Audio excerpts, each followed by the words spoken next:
decided that these are going on too long and we're going to split them up, so welcome back to our Valentine's Day post-movie watching special spectacular podcast beginning. Of part 2.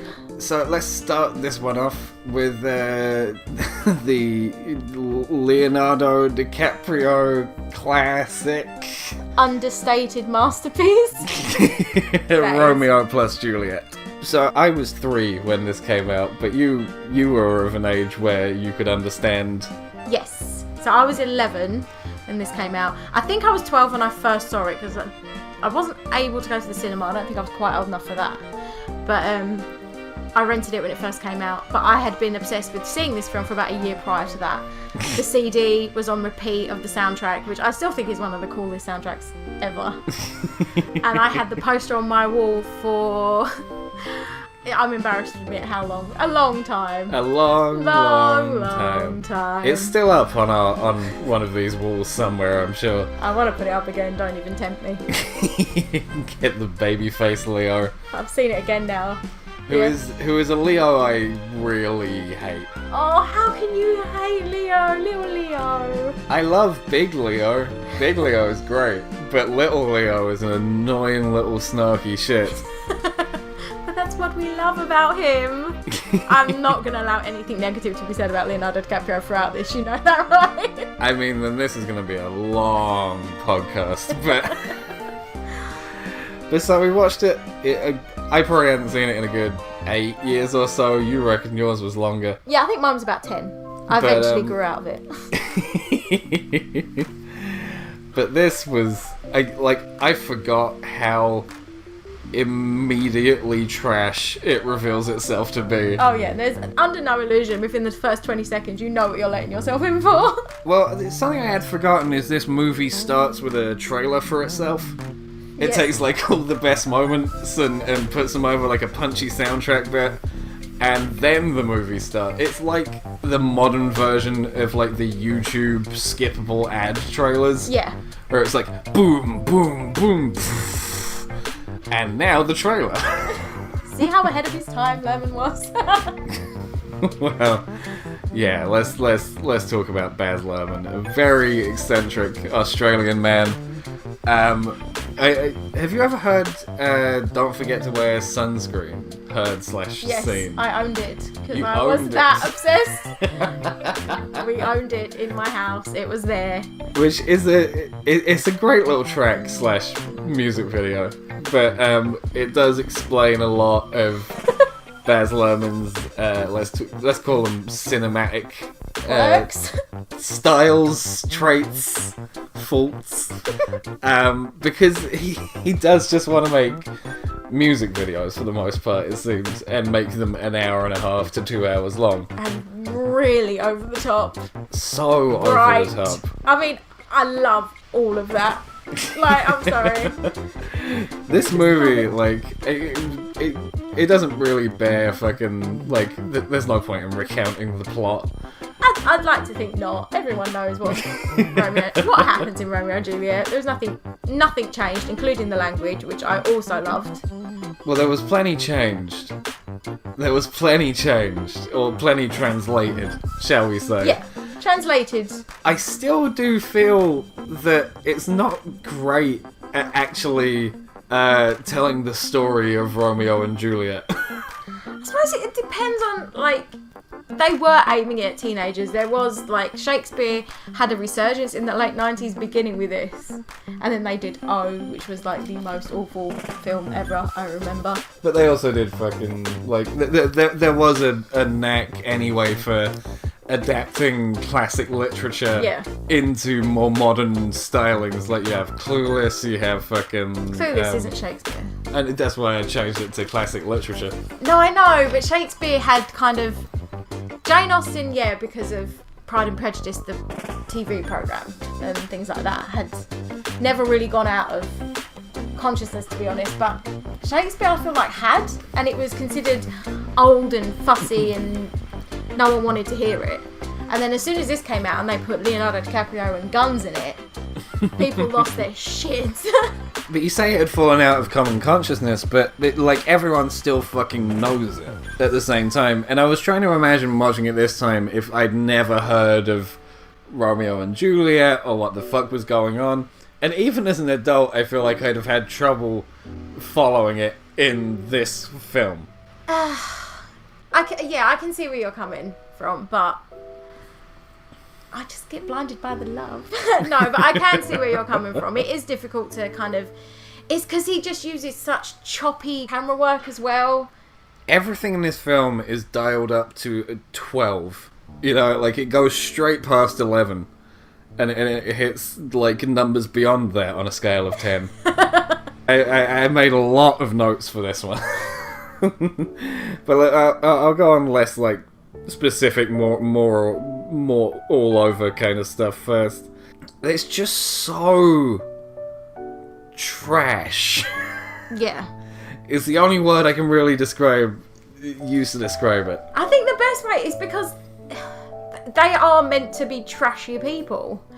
They are fucking teenagers. Yeah, this is the point. They're trashy teenagers that are just bad boys as well, because they are getting into trouble, and they just kind of put it into gangster version in this.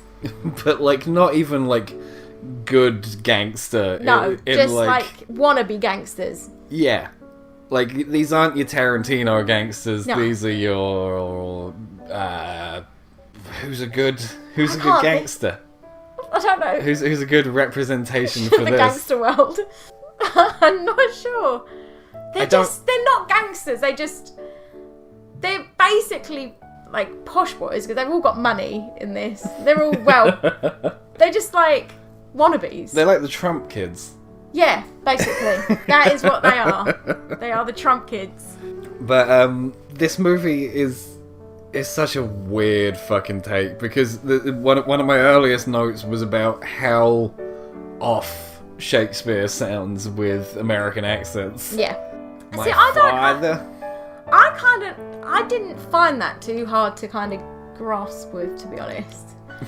I know you did, but it turns my oh fuck off meter in my brain just like way up.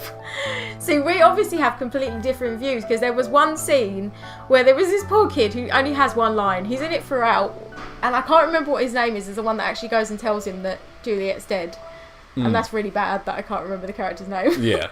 But he has one line, and I got to the end of it, and I was like, oh, that is just the worst. Oh, it's Balthazar, I believe. Something like that.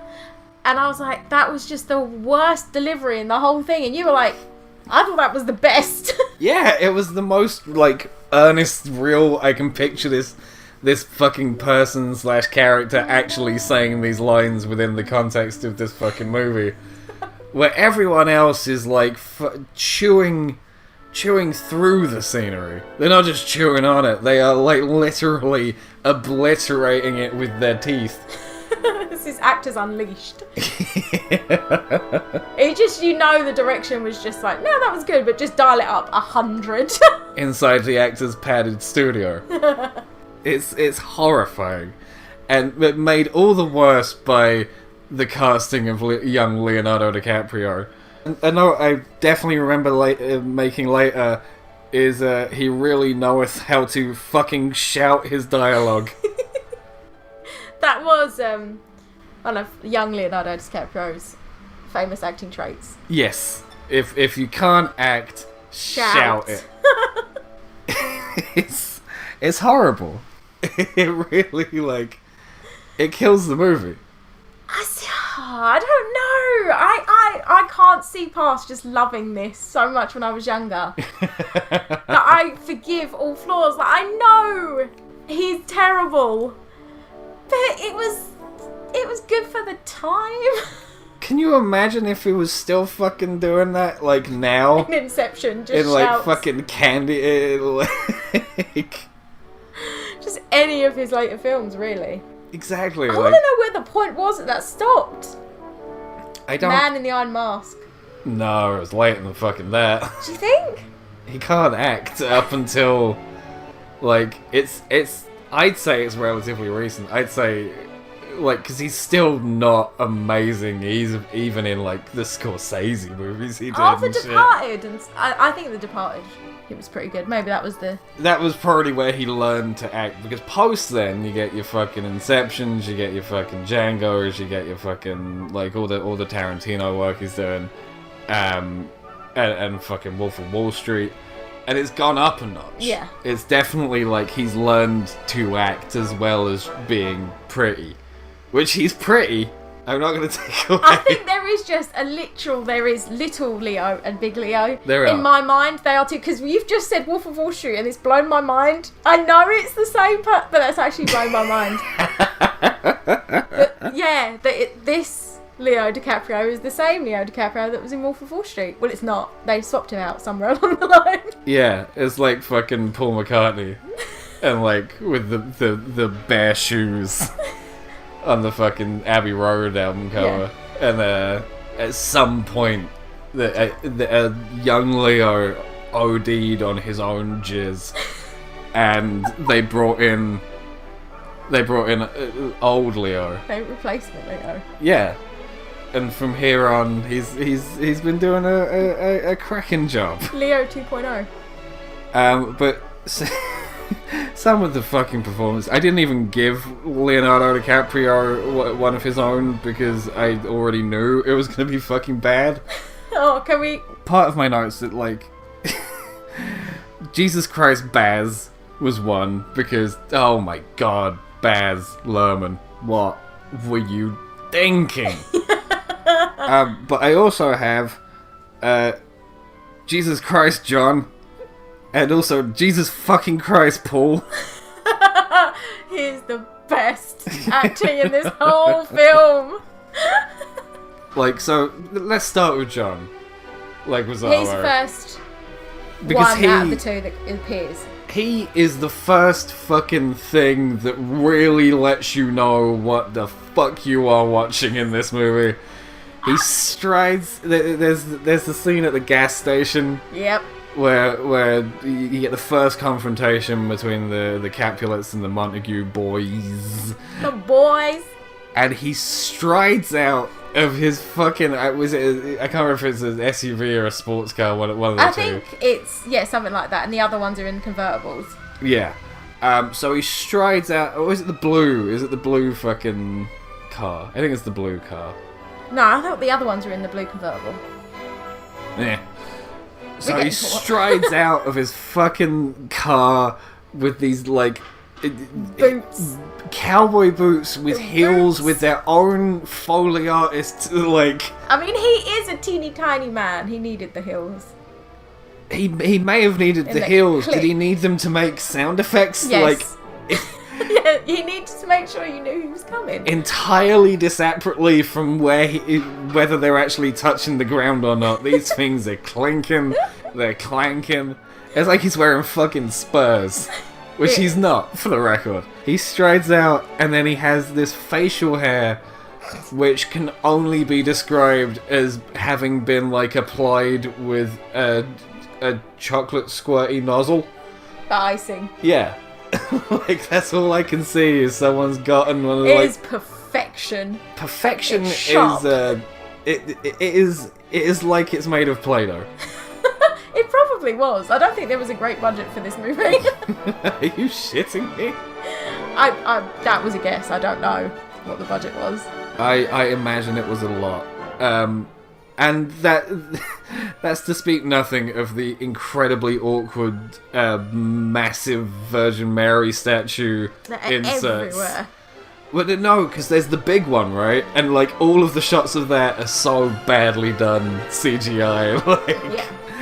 But, yeah, no, these fucking Mary statues are everywhere. Everywhere. Like, I don't know how, because in Juliet's room, this is where there's just, like, an explosion of the Marys, especially. Juliet's bedroom is a special one because there's so many fucking Marys and so many puppets and dolls Things and that will other look at faces. you. Yeah. Like, the idea that she's ever... Like, maybe that's it because she's still living with parents, but the idea that she'd ever be able to, like, fuck anyone in there without, like, a mental breakdown is, like... That's why she kills herself. So she fucked in the room with all the Marys.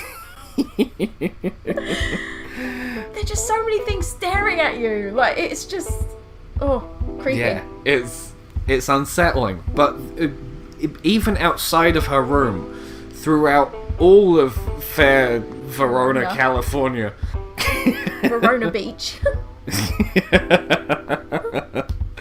There are so many goddamn Marys everywhere. I'm sure there's some symbolism in there somewhere. Not that I can work it out right now. I mean, it was subtle. It's so subtle, which is what Baz Luhrmann, bless him, is known for, is his subtlety.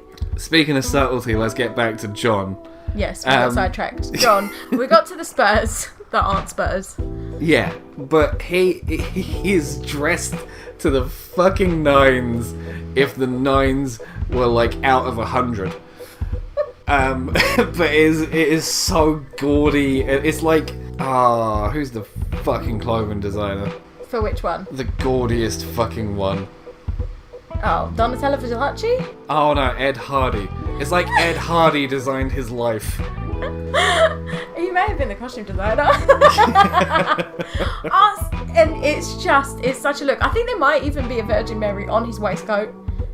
Yeah, I think there is at one point. There is on that first scene. I'm sure there's a Virgin Mary, like, there's one in every fucking scene. And his acting is not acting. It is. In that thick, like, New York accent. I've seen more believable takes in cereal adverts. I've seen more worthy performances on like preschool TV. It's out of this world. It is a bit like they've just got high school seniors, and this is their school project of like Romeo and Juliet. That's what it feels like. It does. It does. And then it rips straight from there into fucking like shootouts. So like, because it's been modernized, all of the sword play in this film, it gets turned into guns instead, which is really fucking odd. It's all I can say. How to properly fucking sum it up? Like, so you get all these insert shots on the guns which show like either a quotation or like or fucking long sword or yeah. So when fucking Daddy fucking Capulet, played by Paul Sorvino, comes into the film, he's like, "Hand me my long sword." And it's just like a gun tucked into like the car ceiling rack, right? It's like a fucking shotgun. But this is another issue with the modernization in this film, is that everyone is suddenly packing heat.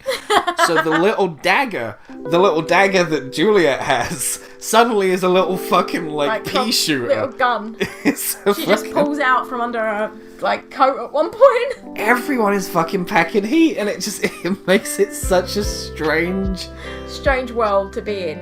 Because it is modern day, but it's not modern day as we know it. It's modern day Baz Luhrmann style. In the 90s especially, like, this is like the pre-9/11 shit right here, straight to your veins. But let's talk about fucking Paul Sorvino, because like I can shit on John Leguizamo until the fucking cows come home, and I can definitely shit on young Leonardo DiCaprio well into the fucking new year. But Paul Sorvino is generally a good actor. And he is, I don't know what he's on, I don't know what plot he lost, but he is over the goddamn edge in this movie. Oh yeah. There is not any scene within this movie that I'm not genuinely concerned is going to have some kind of a stroke. A stroke, a heart attack, and like, a brain his aneurysm. Face is red from the shouting throughout the entire film. There's like the first moment I noted it down was during the scene in the party. Yes, where he's dressed in like a purple glittery toga. Yeah, and there's a moment where he looks straight at camera and he's like, "Hey!" With just this big, like, maniacal glee. Mania. Pure mania. It's this big fucking smile stretched across his face, and it's terrifying. It is, but that's what I think Baz Luhrmann does really well. Like, he can unnerve you. Like, that scene is genuinely like being on drugs, and that's what it's meant to be. Everyone is high, and he puts it across really well with the camera work, and you're just really disconcerted through most of it and not quite sure what's going on. Yeah, that's the way I feel through most of this goddamn film. They were probably all on drugs anyway. Yeah, you'd hope. You'd hope that this wasn't the product of sober people. I'm sure at one point in the notes you've got that the guy in the background is just off his tits. In the scene where Mercutio dies. Ah, yes. I don't think that's the scene where he dies. I think that's his introduction scene. Ah, yes. But it's fucking Benvolio, or whatever the ginger cunt's name is. But let's talk about Mercutio, because there are a lot of big performances in this movie. Possibly none bigger than... I don't know the actor's name, but this fucking guy. Yeah. He is... like... he's dressed as Tyra Banks for most of the movie. Is my only description for his wardrobe. He goes in drag to the party and has wings. He has wings and a very, very tiny skirt and a big, like, candy floss hairdo. Yeah. And he's the only one who it kind of works for. Yeah, because he gives it his all. Like, he commits to whatever madness he is doing. And it's not without cringe, right? It's like some of the fucking dialogue. But he is the one character who I really believe outside of Balthazar and his weirdly downtrodden performance soul. on one line. But yeah, Mercutio is like the one guy I'm like, okay, I can see you being. You could be real. Yeah, I could have met you. Yeah. I would have been terrified, but I could have met you. He's that random nutter you meet on a night out somewhere that's just off his face and rambling shit. Yeah. No, it was like end of the night fucking alcoholic / a little bit of bath saltsy, but like elegant, you know? Like it was like an elegant bath salts with the swings of temperament that this fucking guy has. Yes. But it's he's one of the few people who really seems to have understood from the beginning what movie he's in. Yeah. Like, he's not trying to act as if he's in a Romeo and Juliet movie. He's just saying these lines as if he is now, kind of thing. And the others are they're trying to do the work justice, but to the words and everything else, where he's just having fun with it. Another guy who I don't really mind in this is Pete Postlethwaite, the great Pete Postlethwaite, who is cosplaying as a priest, Hunter S. Thompson, in this movie. It's like the coolest priest you're ever going to meet. Yeah, but he's not bad, but he does not seem to understand what fucking movie he's in, and still doesn't by the end. No, well, he was a British actor. He probably just thought he was doing a true to form Romeo and Juliet story. And then he's in a fucking Hawaiian shirt with the fucking guns, prayer beads and fucking gold necklaces and shit. Like Carlito's Way, kind of. He looks like fucking Hunter S. Thompson in Fear and Loathing. You know what I mean? Like that's all I can see now when I watch his performance. But again, he just doesn't seem to understand what they're doing here today. Who else is good? Fucking, I mean, just fucking bless Miriam Margolyes. Yes, again, she just gives it her all and goes for it. And she makes it work. She fits a lot better into the movie. Like, even the dialogue, she makes it work for something that, it just sounds like she's being posh. And I had completely forgotten that everyone's most likeable guy, Paul Rudd, is in this movie. Oh, bless Paul Rudd. He never gets the girl. It is the smarmiest you will ever see Paul Rudd, with no of the rough kind of Yeah, there's no snobby like charm. fun in this Paul Rudd. There's no like fucking He's pure creepy. sleaze is what he is in this movie. But it goes back to my feeling that no one loves Paul Rudd. I like Paul Rudd. Everyone likes Paul Rudd. No one loves Paul Rudd. I can't say it, but I can't say I love Paul Rudd. I just can't. But I'm sure there are people out there that do. Plenty of people like him. It's like he's not got a problem in the likability department. He just like and in this movie, no one loves Paul Rudd. Oh no, this is just. Ugh. He genuinely looks like things would drip off him. He's so sleazy. His hair has its own pulse. Yeah. It's a got a separate fucking entity. life of its own in this. I do not understand what angle or degree they were trying to get this fucking quiff to, but it is out of control. It's just slick beyond measure. Like, that's going to take a long time to do. It's slick, it's fluffy, it's puffy, it's fucking like... He went for the Leo DiCaprio flop and it just didn't happen. It's what they were going for and it didn't work.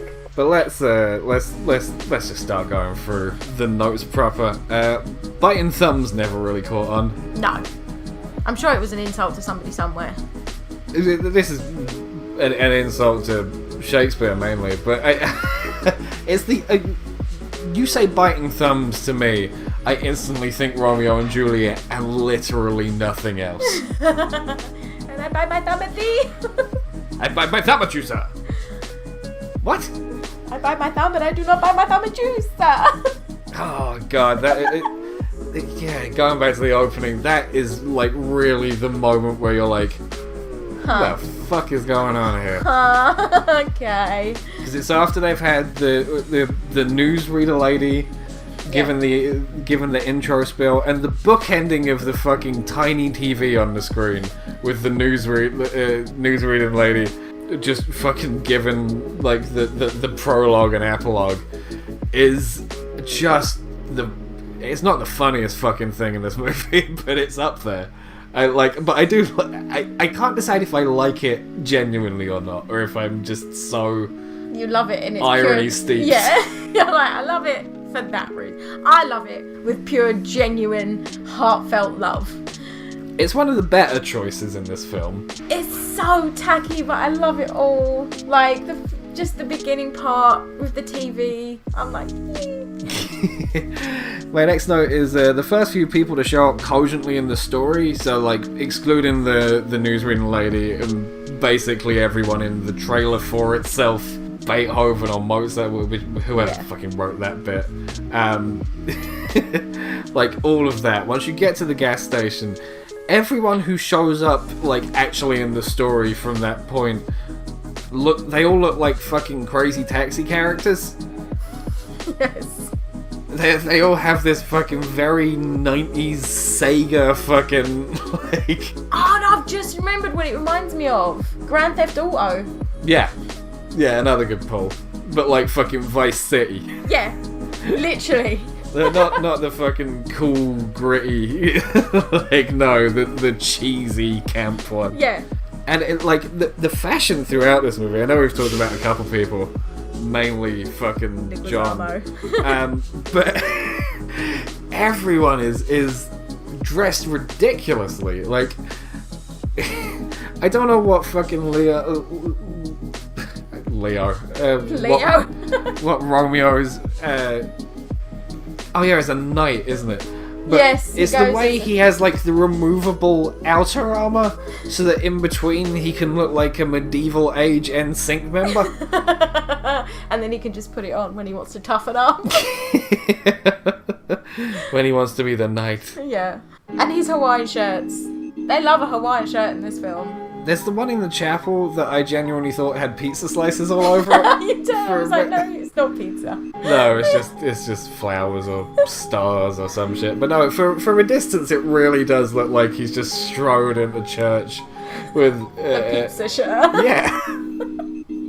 Oh my god, fucking Leonardo's opening shots where it's like against the sunset and he's all, Like, it's like the fucking Light Yagami from fucking Death Note, man. It's like...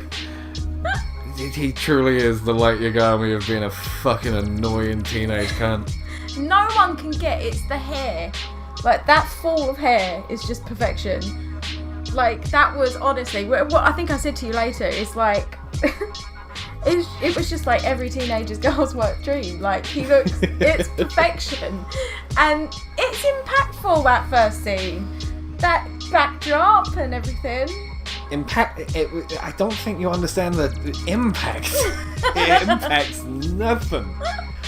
It may have impacted thousands of ladies' fucking sexual selves, but like, oh man, it's so like cheese balls, man. It is clown shoes. Pure cheese balls. But come on, you know what to expect from Baz Luhrmann. If you haven't, his first film was strictly ballroom. If you've gone into this film thinking it's going to be any different, then it's your own fault. It's certainly like takes what you don't necessarily get these days. I'll say that. He just did what the fuck he wanted. It is just a big MTV advert of Romeo and Juliet, but that's perfection. Yeah, it is one of the most 90s movies ever made. Yeah, without a doubt. I see this and it is the 90s to me. Everything about it, the style, the soundtrack, even the stars. Like, Claire Danes was coming off My So-Called Life when she starred in this.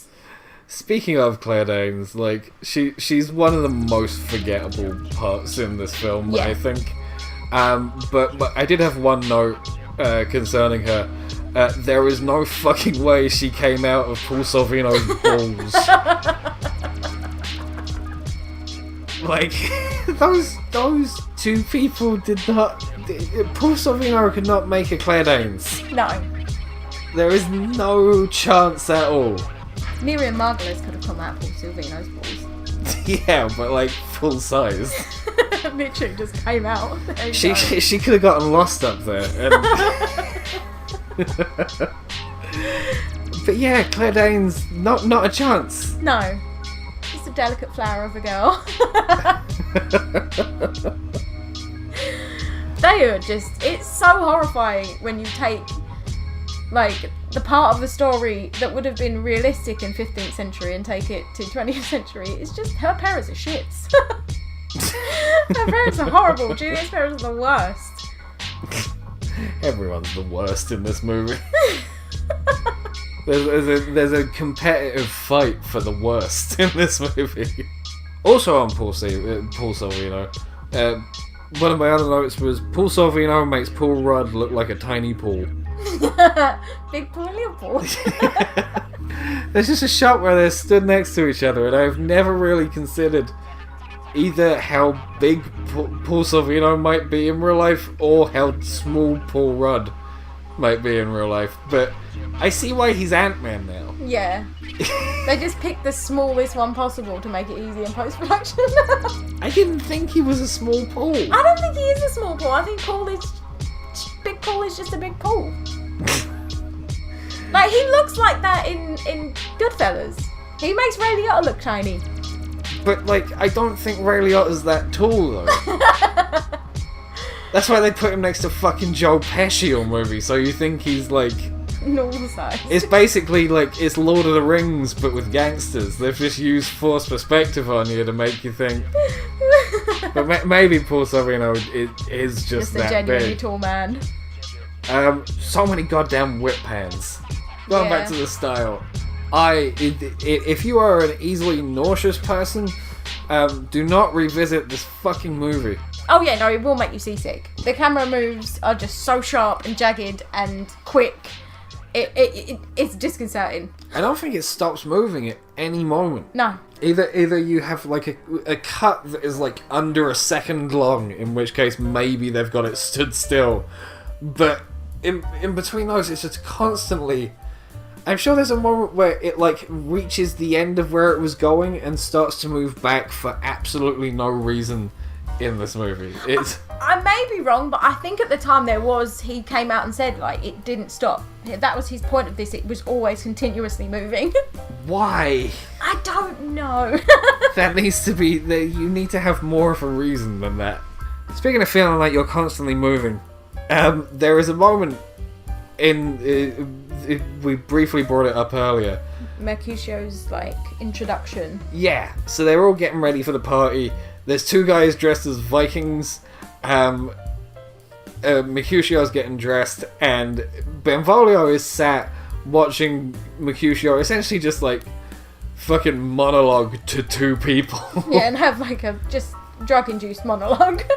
And he's sat there, watching it go down with the weirdest grin.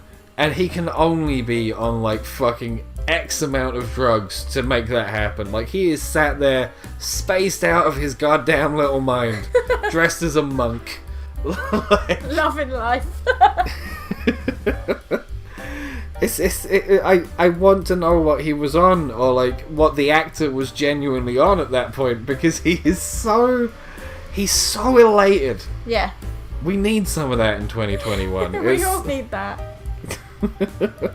Speaking of the costumes, John's costume is of a devil bunny.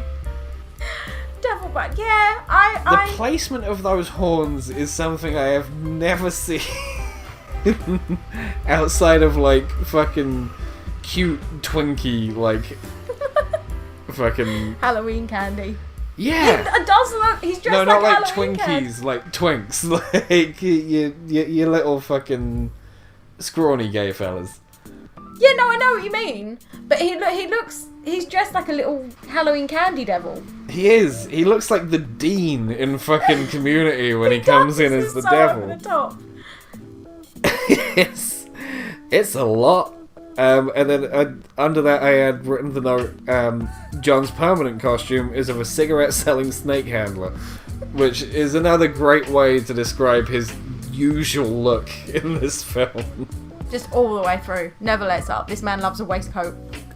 But yeah, but this film has plenty of fucking great costume, not just in, like, traditional film costume sense, but in that fucking party scene. We already mentioned the toga. Paul Rudd's a spaceman. Oh, Cleopatra. And then fucking Juliet, Claire Danes is the blandest looking angel ever. Yeah, it is the plainest costume you will ever see. It's barely a costume, it's just a dress with some wings attached. Like, it's barely a dress. It's just looks like like a vest. white sheet. Yeah. It is the laziest. It's at your fucking house, bitch. Put some effort in, you know? These people have come to your house to see you, and you've come out in your vest, young lady. Young lady. Go and get dressed. So they meet at the party, whilst...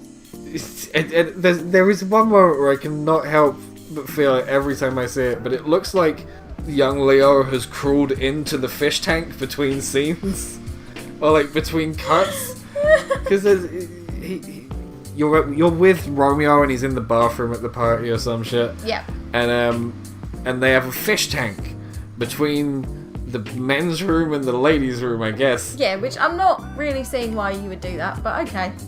And then but he sees Juliet through the fish tank, and they're kind of looking at each other, and then it cuts to from, like, Juliet's side of the rooms, and fucking he is so close. Yeah, his head just appears and it is huge.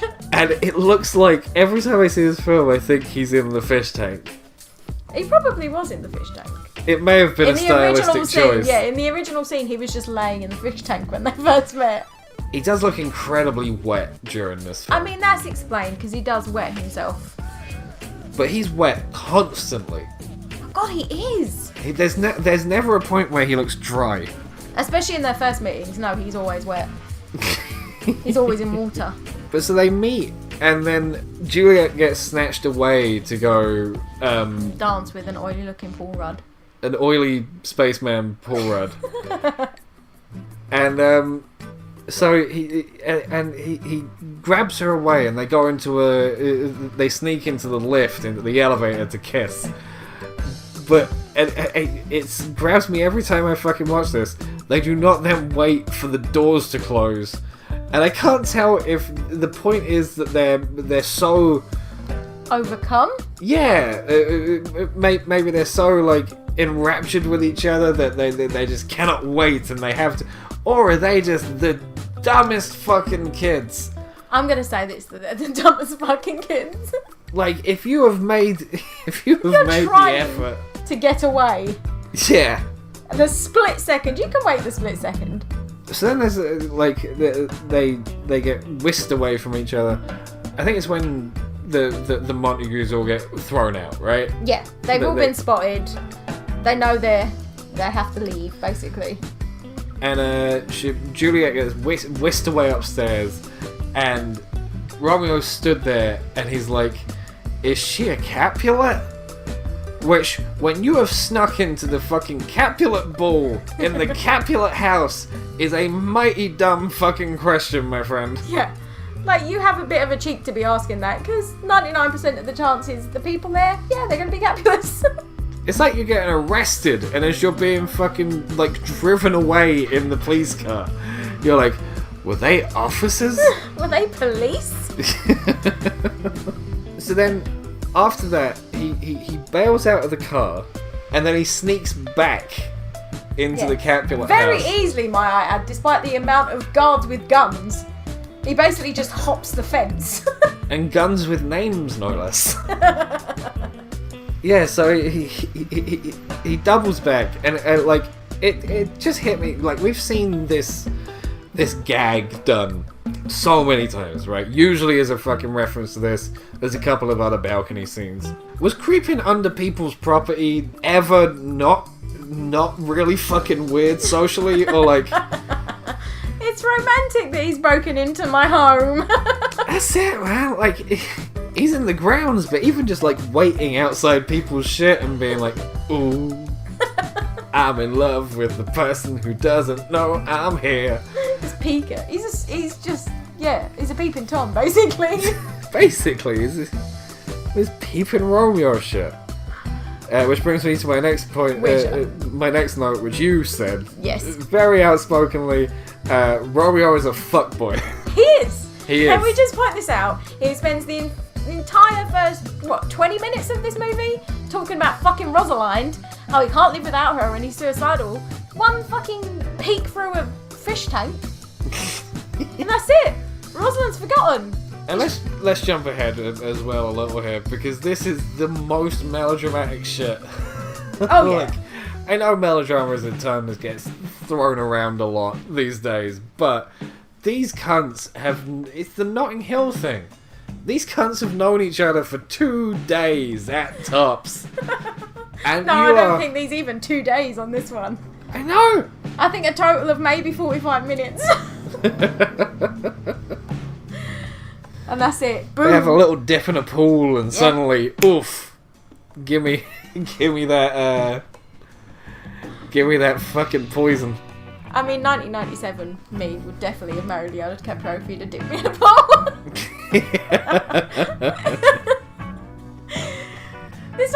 This is what, they are teenagers. They can't see any normal way out. There's a point where Juliet's father basically says, leave or marry him. So leave was an option. Yeah. Leave was an option. But she chose to pretend she was dead. Leave is always an option. Yeah, just leave was an option. Like, you could have just gone. He told you that, like, pointedly. And instead you decided to try and A, commit suicide was her first option. Or B, pretend you're dead. Instead of just leaving and going to this person she apparently loves so much. That makes no sense. Yeah, no, the final plan in this movie, like, there is... It's when the fucking priest suggests it. And it's like, have you just been thinking about this? Or like... Why is this a plan? Why do you have this stuff? Do we need to worry about the priest? He's been looking for a reason to use it every fucking day. Someone that comes to see him with a problem, and he's like, "Look, drink this, and it's gonna look like you're dead for about, give or take, like 12 hours, right? During that time, I come, get your body, and we go and fix your window. And then your window will be fixed, which is what you were here for. Great. Is there a way we could do this without faking my death? Yeah, there is so many ways. So many ways. It was not necessary, in any way, shape or form, for her to have done what she did or for him to have suggested it. But apparently, they went with it. Yeah. And it is one of the things that perhaps is brought out more by the translation. Yeah, it's the modern setting. Like, you'll take that for 15th century. You'll be like, oh, where's she gonna go? Cool, this is like... But not in a city. Not in modern day, basically, Venice Beach. Does this seem in any way plausible? Speaking of translation issues, my next note is Romeo! I love it. So tacky. Oh man, there's so many. Romeo! I think the soundtrack is part of the issue as well.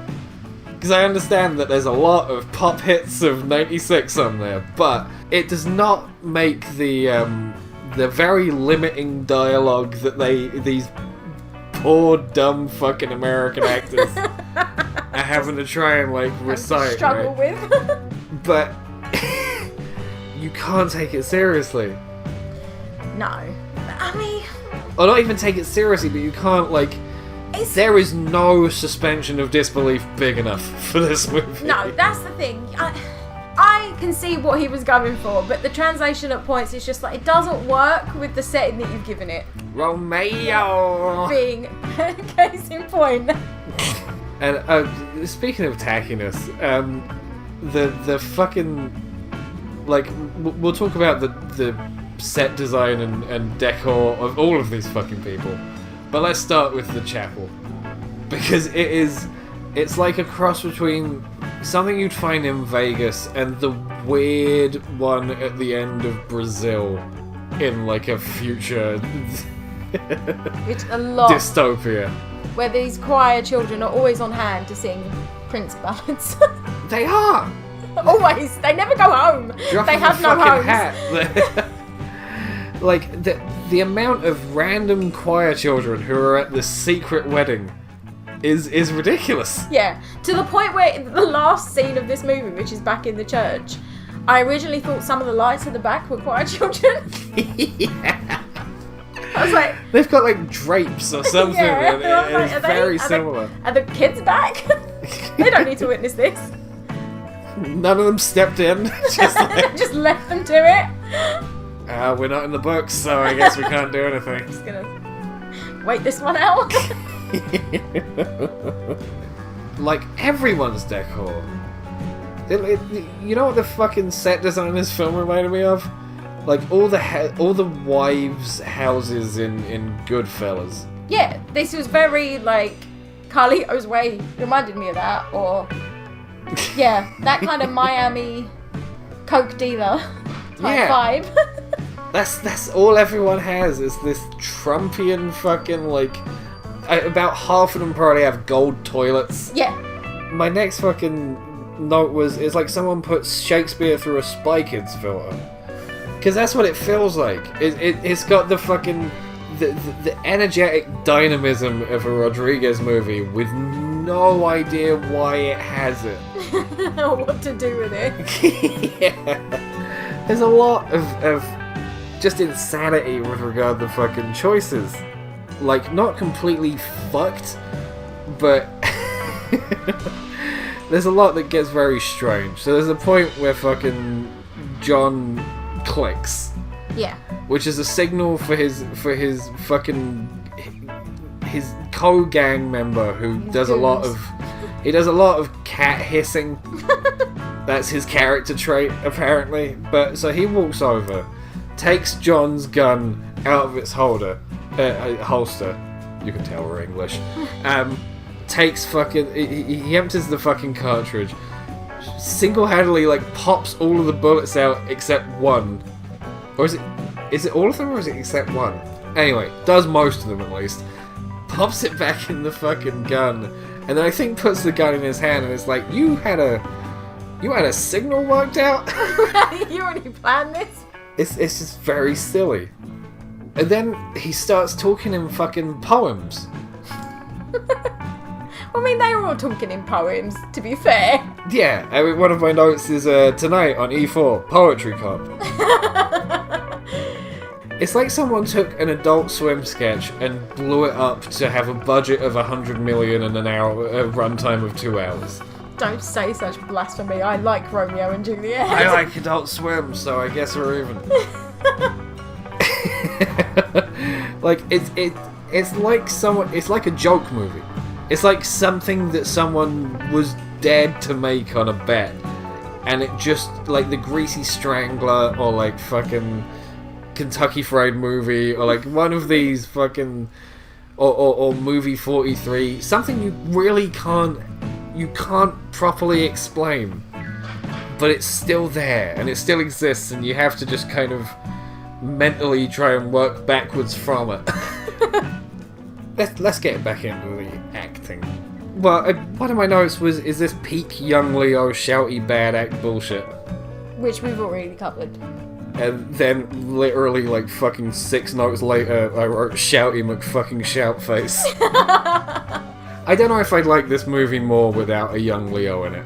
Because I'll admit that he's part of the fucking lore of this movie now. He's part of the mystique in terms of like the size it got to and fucking all those hammy ass moments. But there's certain points where I cannot help but laugh because he's just there fucking shouting at nothing. He just shouts at everything. He's a moody teenager. And the few times he doesn't shout is like the scene where they're like getting to know each other more intimately is the most awkward fucking thing. Oh, it's that bit where she gets out and he's like, "Would thou leave me so unsatisfied?" And it's like, you fuck boy. Yeah, you twat. We know what you're after. And then the death scene. Like, I was fucking crying. That was so funny. Like, the little moment where she opens her eyes and she's like, ah. And then 10, 15, 20 minutes later, he fucking finally takes the poison. It's to build tension. She might get him, she might not. It's Romeo and Juliet. And I hope this is not the only version of Romeo and Juliet people ever see, you know? I mean, it may be for some. That's a scary thought. Terrifying. My last individual note is do Reverend Pete and Romeo frequently swap clothes? Yes, there is one wardrobe between them. They're in the fucking church, and like the Reverend Pete Postlethwaite, he goes into his wardrobe, and he just has like a lot of Romeo's clothes in there for some reason. Why were they just all dressed the same? The standard is Hawaiian shirts with black trousers. I guess. That is just the uniform of Verona, apparently. Do you look like a background character in an Offspring video? Okay, great. Let's fucking... You're in. Do you look like you might listen to fucking Alien Anthem? Fantastic. Let's get you in here. How would you rate it? I know it's not without its flaws. I can't deny this. But I have such love for everything about this movie. It's tacky and it knows it. I'm gonna give it... I can't give it more than like an 8. I'll give it an 8 out of 10. I'll give it a 7. Like, I agree. It's at the very least, it's not dull. No, you may be nauseated throughout this film, but you won't be bored. Nauseated, angered, like, but that's part of a great cinematic experience for me, because as long as I'm not sat there wishing it would end for reasons other than hate, like, that's fine for me. And this is a goddamn train wreck, roller coaster malfunction of a movie. That is what it feels like being on the roller coaster. It's just constantly moving. Constantly moving. I'm surprised you don't have to do like a 5-mile walk to keep up with the credits. Like, it's... This movie. Fuck you, young Leo. I love you, Leo. We love you, young Leo. Say it again. No.